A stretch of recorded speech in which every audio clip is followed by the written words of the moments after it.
Well, it's getting ready to snow. As you can see, Black Dog and me is out taking a walk. And around here, I don't much believe in concealed. And it's not necessary.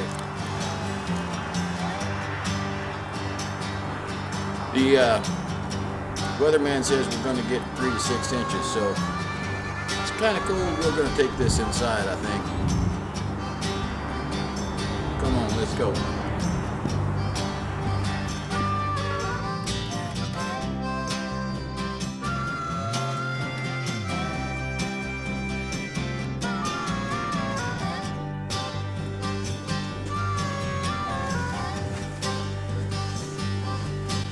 Well, we made it inside.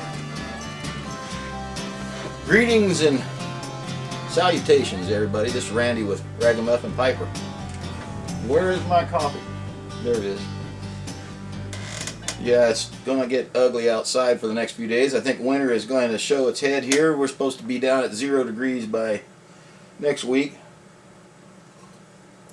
So it'll be here in the east wing of the Hidden D for us if I get a few more videos lined up, but you never know.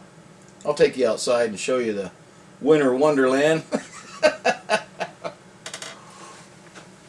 Always good for some pretty pictures. Love the snow. Gotta love the snow. So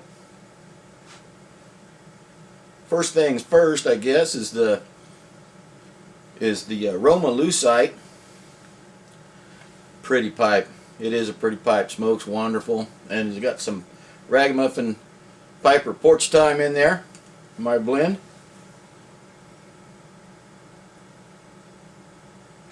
Ragamuffinpiper is a beautiful, beautiful pipe. And you can't hardly go wrong by 7L, right? Even their lower line is better than most pipes. So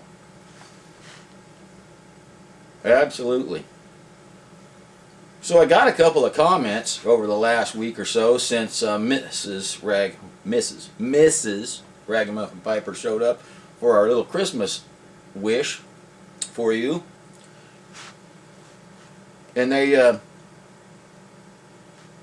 commented on how much they kind of like seeing her in the video now and then. So maybe in the comments you can comment on whether or not you'd like to have a couple of sessions now and then with her opinion on some of those pipe things, or she doesn't have much of an opinion. I don't mean to say she doesn't have a good opinion.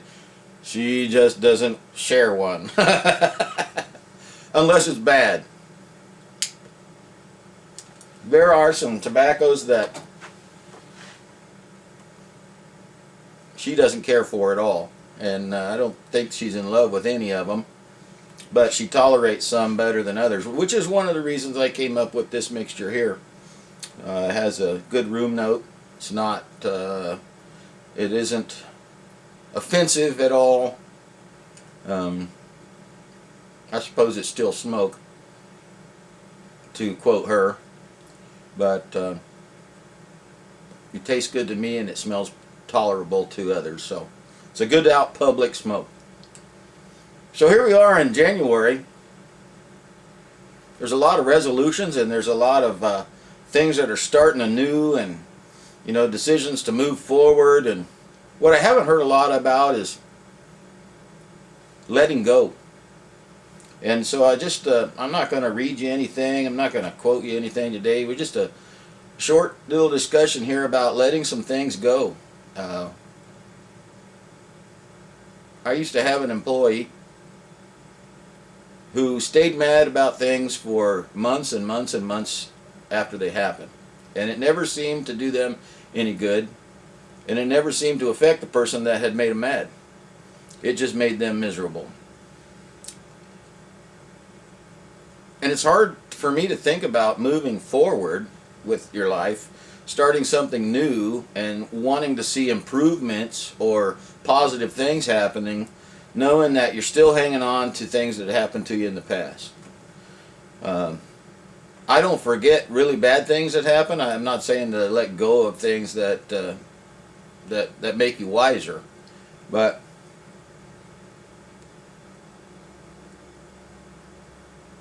Some things you just have to let go. And if you're a believer like I am, then you have to trust that God's going to take care of those things. He's got all the revenge handled. He's got all that getting even handled, and he'll let me know when he's in need of my help. So far, it hasn't happened very many times.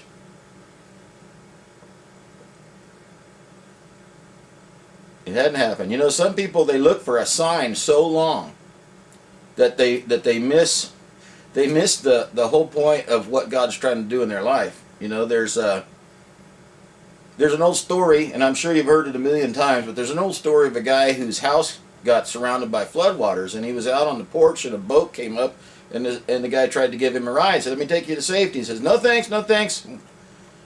So the guy finally left. Said, "All right." A few hours went by, he ended up on the roof. Another bigger boat came by and said, "Hey, we're here. We seen you. We're coming over to rescue you." And the guy says, "No thanks. I'm waiting for God. God's got a sign. I'm waiting for a sign from God. I prayed about it, and God's got a sign." So they reluctantly left. A few hours went by, and the water was almost to the roof, and a helicopter flew overhead. And they, on the bullhorn, shouted out, you know, "Grab the ladder, we'll take you to safety, grab the ladder." And the guy yelled back, "No thanks. I prayed and I'm waiting for God to give me a sign." You probably know where this is going, don't you? Guy drowns. Finally, house is destroyed, he's drowned, he's up in heaven, and he's appearing before St. Peter and says, he says, "I just can't understand. You said I prayed and I knew God was going to send me a sign and save me, and I just never seen it. I was waiting and the sign never came." And he said, "Well, I sent you the first boat and you didn't get in. So I sent you another boat and you didn't heed that warning and get in either. So then I sent you a helicopter.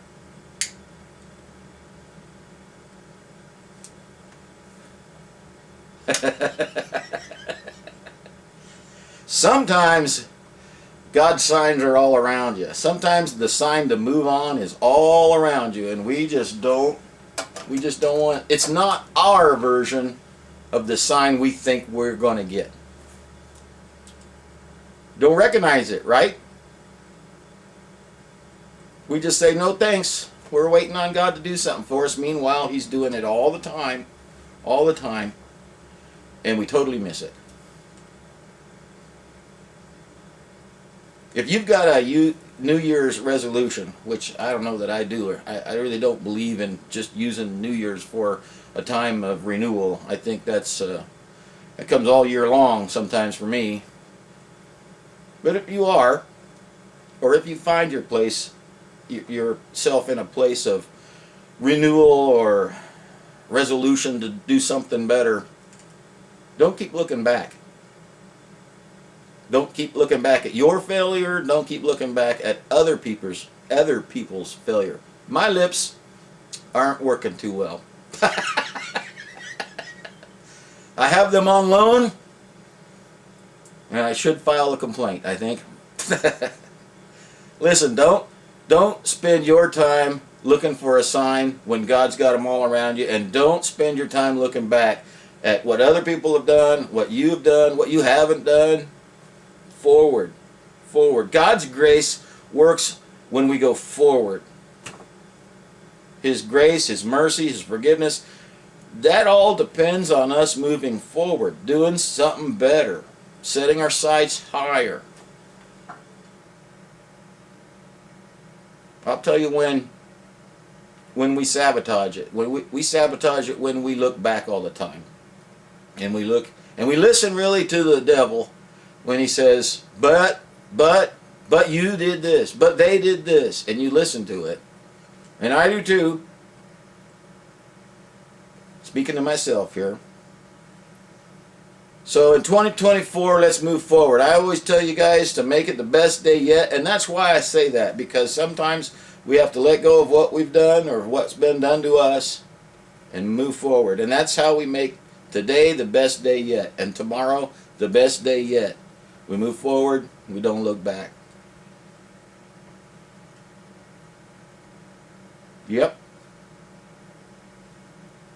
So let's do that together. Let's move forward. In this political season, it's the next 10 months are going to be excruciating. I have no doubt.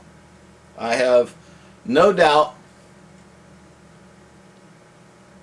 Family members are going to stop talking to each other. Friends are not going to be friends anymore. People are going to get deleted from their social media. It's going to be painful. It's going to be enlightening.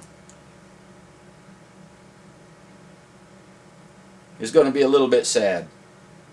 You know, what you do with your vote and your ethics, that's your business. Make sure it aligns with what you say you believe in your faith. That's all I ask.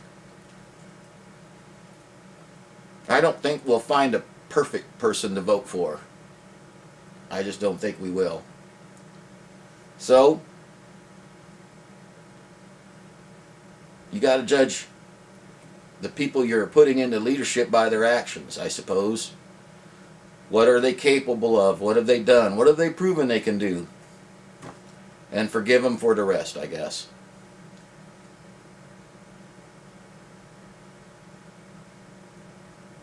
So I wish you all the very best in 2024. Try to keep your friends close and your family close, and don't let little things get in between you. Let the past go, and let's all have a good 2024. We got a lot of stuff coming up. You know, some kids are in their last stages of school. Enjoy your family. We live in an empty nest here now at the Hidden D, and it's quiet. We had the kids for just about a week at Christmas, well, before Christmas. I'm sure you know that by now. And then Christmas was by ourselves, and it was quiet, and it causes you to reflect on all the good times that you have. So when you get a chance to make good memories, do it. Don't look back and say, well, I don't want them here because 12 years ago they said this about so-and-so. I don't want them here because last time around they voted for that guy.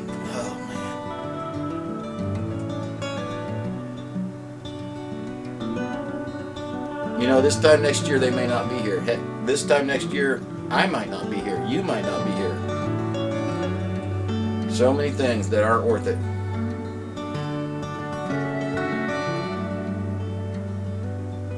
So until next time, be good to the people that you love, and be good to somebody that you don't. Share something kind with someone you don't know, and walk forward, not back. Don't drag that anchor. Throw the chains off. Let's go tomorrow. Make today the best day yet. This is Randy, the ragamuffinpiper. We will see you soon, and maybe next time I have a different set of lips to talk with. Bye-bye, y'all. We'll see you soon.